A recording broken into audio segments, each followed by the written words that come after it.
¿Necesitamos estrategias de administración o de gestión para lograr inocuidad sostenidamente en el tiempo? ¿O necesitamos liderazgo? ¿O necesitamos las dos? Eh, Hoy día, en empresas que tienen normas reconocidas por GFCI, por ejemplo, pues se pide que mejoren la cultura, ¿no? Y, y también la misma pregunta, para mejorar cultura, que es básicamente mejorar comportamientos pro inocuidad, en favor de la inocuidad, ¿necesito administración o necesito liderazgo? Esa es la pregunta que debemos resolver y en esta indagación, en estas lecturas que estoy haciendo y recomiendo mucho uno de los autores, uno de mis autores favoritos en temas de liderazgo, eh, John Maxwell, no sé si no se nota ahí, ahí está. Y el libro que estoy leyendo es Desarrolla el líder que está en usted. Y en una parte menciona algo que es interesante que nos va a ayudar a responder a la pregunta que estoy mencionando, ¿no? Necesitamos estrategias o acciones de administración o necesitamos acciones de liderazgo para lograr sostenidamente inocuidad, incluso mejorar la cultura. Y aquí una frase dice, la administración es el proceso de asegurar que el programa y objetivos de la organización se implementen. Eso está interesante, es decir, definimos un plan de inocuidad, por ejemplo, o el plan de inocuidad o plan HACCP, o definimos los prerequisitos en la industria alimentaria, que son los procedimientos básicos para tener un ambiente de producción adecuado, higiénico. Definimos y necesito entonces administración para asegurar que eso se cumpla. Posiblemente capacitar, poner indicadores, medir indicadores, eh, medir y ver dónde tengo problemas y los soluciono. Eso es parte de la administración. ¿Ya? Y después dice, el liderazgo, en cambio, tiene que ver con suscitar una visión y una motivación en la gente para que haga lo que nosotros queremos. Tenemos que motivar para querer que hagan las cosas y hacerlo mejor en el tiempo. ¿Ya? Y después también menciona que las personas no quieren ser manejadas, quieren ser dirigidas. ¿Alguien ha oído de un administrador mundial? ¿O hablamos de líderes que han aparecido en el mundo, como Churchill, por ejemplo? Sí, entre otros. Entonces no hablamos de un administrador mundial porque no queremos que nos manejen.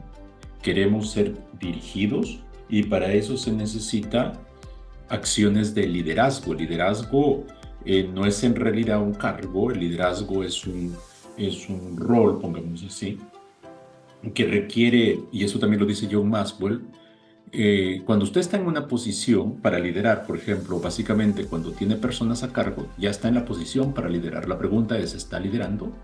¿Está influyendo para que las personas hagan lo que se necesita que hagan en pos de los objetivos y mejoren todo eso? Para eso se necesita liderazgo. Se necesita también administración, obviamente, pero no es suficiente. Hoy día que nosotros queremos en la industria alimentaria cambiar comportamientos y tener una cultura positiva de inocuidad, necesitamos más acciones de liderazgo. Necesitamos líderes de inocuidad.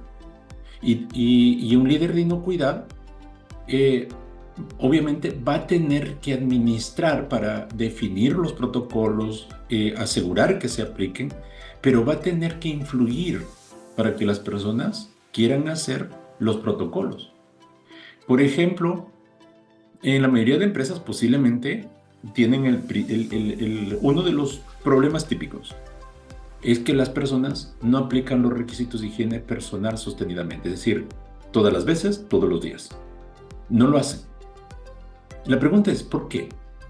Si administrativamente ya definí recursos, capacité, a lo mejor estoy midiendo algunos indicadores. Eh, Cuando las personas posiblemente me doy cuenta que no están cumpliendo los requisitos de higiene, los retroalimento, que podría ser ya acción de liderazgo. Pero la pregunta es, ¿por qué no están haciendo? ¿Por qué no están aplicando los requisitos de higiene personal? Y es ahí donde las acciones de liderazgo intervienen. Por eso es importante en que nos formemos, en que nos convertamos en líderes de la inocuidad. Ojo, que líder de la inocuidad no significa que no sepa de inocuidad, y de hecho, el primer elemento posiblemente que un líder de inocuidad tenga que resolver, o la primera competencia es ser técnicamente competente en temas de los principios de inocuidad, en los principios de higiene, en los protocolos, en control de peligros, etc. Y después desarrollar otras habilidades. Y una característica interesante que también de John Maxwell lo tomó es que caracteriza a los líderes por la pasión que sienten. Si usted no siente pasión por la inocuidad, no va a poder liderar la inocuidad. No va a poder liderar a las personas para que cambien su comportamiento. Entonces la pasión es clave, entre otros elementos que voy a ir explicando de las lecturas que estoy haciendo de este autor, que lo recomiendo mucho, que John Maxwell. Hay varios libros, pues ahí tengo como 10 de sus libros, he escrito pues, creo que 40, 50 libros en esos temas de liderazgo, básicamente. Así que ya saben, necesitamos los dos, administración de la inocuidad o gestión de la inocuidad, y necesitamos liderazgo para la inocuidad. Entonces, les invito a convertirse tanto en buenos gestores de la inocuidad y en buenos líderes de la inocuidad. Con esos dos componentes vamos a poder cambiar sostenidamente, vamos a tener inocuidad, lograr sostenidamente inocuidad y cambiar los comportamientos de las personas, que esa es la base para lograr tener una cultura positiva de inocuidad de los alimentos, como lo dice la Comisión del Códex Alimentarios.